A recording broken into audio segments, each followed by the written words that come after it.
Hi friends, నేను మీ సన్నీని. Welcome back to my YouTube channel కిరాక్ ఇన్ఫర్మేషన్స్.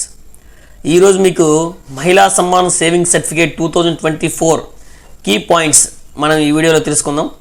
ఈ కీ పాయింట్స్ మనం తెలుసుకోవడం వల్ల ఆ మహిళా సమ్మాన్ సేవింగ్ సర్టిఫికేట్ స్కీమ్ గురించి మనం ఎవరిని అడగకుండా డైరెక్ట్గా మీరు పోస్ట్ ఆఫీస్కి వెళ్ళి ఈ అకౌంట్ ఓపెన్ చేయొచ్చు. సో స్కిప్ చేయకుండా లాస్ట్ వరకు చూడండి. మొదటిది ఏమిటంటే, ముందుగా ఈ ఎంఎస్ఎస్సి అకౌంట్ అనేది మహిళలకు మాత్రమే ఓపెన్ చేయగలం. అంతేకాకుండా guardians either father or mother వారి యొక్క మైనర్ బాలికల పేరు మీద కూడా ఈ అకౌంట్ ఓపెన్ చేయొచ్చు. రెండో పాయింట్, దీన్ని మినిమం 1000 రూపాయలతో మనం ఓపెన్ చేయొచ్చు.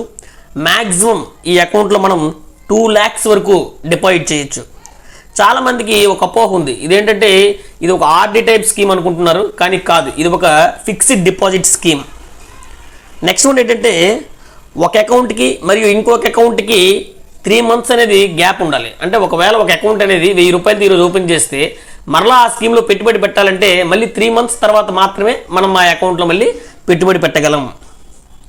ప్రస్తుతం ఉన్న వడ్డీ రేటు దీనికి 7.5% ఉంది. అంటే వారు ఈ స్కీమ్లో కానీ, అంటే ఈ మహిళా సమ్మాన్ సేవింగ్ సర్టిఫికేట్ స్కీమ్లో కానీ 2 lakhs కానీ డిపాజిట్ చేస్తే వాళ్ళకి 2 సంవత్సరాల తర్వాత 2,32,044 రూపాయల వడ్డీ అనేది వస్తుంది, టోటల్ మెచ్యూరిటీ అమౌంట్. అదే కాకుండా 1 lakh కానీ డిపాజిట్ చేసినట్లయితే మీకు 2 సంవత్సరాల తర్వాత 1,16,022 రూపాయలు అనేది వస్తుంది. అయితే దీనిలో విత్డ్రాల్ ఫెసిలిటీ కూడా ఉంది. కాకపోతే ఆ అకౌంట్ ఓపెన్ చేసి సంవత్సరం అయిన తర్వాత మీరు ఇందులో విత్డ్రా చేసుకోవచ్చు. అది కూడా 40% మాత్రమే మీరు చేయగలరు. ఇంకో ముఖ్యమైన పాయింట్ ఏంటంటే, ఈ ఎంఎస్ఎస్సిని ముందుగా కూడా క్లోజ్ చేసుకోవచ్చు. కాకపోతే అకౌంట్ ఓపెన్ అయ్యేటువంటి 6 months తర్వాత మాత్రమే మీరు ఈ అకౌంట్ని క్లోజ్ చేసుకోవచ్చు. కానీ మీకు ఇచ్చే వడ్డీ రేట్లో 2% కట్ చేస్తారు. అంటే ప్రస్తుతం వడ్డీ రేట్ ఎంత ఉంది, 7.5% ఉంది. కాబట్టి ఒకవేళ మీరు కానీ ప్రీమెచ్యూర్ క్లోజ్ చేస్తే, అంటే ముందుగా క్లోజ్ చేస్తే అందులో 2% అంటే 5.5% మాత్రం మీకు ఇవ్వడం అనేది జరుగుతుంది.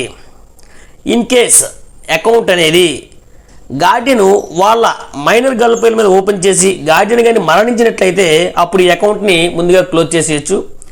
అంతేకాకుండా అకౌంట్ హోల్డర్కి సంబంధించి ఏదైనా థ్రెటనింగ్ డిసీజెస్ కానీ ఏమైనా వచ్చినట్లయితే ఈ అకౌంట్ మీరు క్లోజ్ చేయొచ్చు. కాకపోతే దానికి సంబంధించినటువంటి రిలవెంట్ డాక్యుమెంట్స్ మీరు సబ్మిట్ చేయాల్సి ఉంటుంది. సో ఒక ఇంట్లో ఎంతమంది మహిళలు ఉన్నా కూడా వాళ్ళందరూ కూడా ఈ ఎంఎస్ఎస్సిలో ఫిక్స్డ్ డిపాజిట్ చేయొచ్చు. అంటే ఇది ఒక మహిళలందరికీ కూడా వినియోగించుకోదగ్గ స్కీము. 2 సంవత్సరాల్లో అత్యధిక వడ్డీ రేటు ఈ ఎంఎస్ఎస్సి స్కీమ్లో మీకు అందిస్తుంది, అది కూడా 7.5%. సో అందరూ కూడా ఈ ఎంఎస్ఎస్సి స్కీమ్ గురించి కీ పాయింట్స్ తెలుసుకున్నారు. కాబట్టి ఇంకా ఏమైనా డౌట్స్ ఉంటే మీరు మాకు కామెంట్ రూపంలో తెలియజేయండి. మీ యొక్క ప్రతి కామెంట్కి కూడా నేను రిప్లై ఇస్తాను. మీకు కనుక ఈ వీడియో నచ్చినట్లయితే లైక్ చేయండి, షేర్ చేయండి, కామెంట్ చేయండి. Don't forget to subscribe my YouTube channel కిరాక్ ఇన్ఫర్మేషన్స్. Thank you.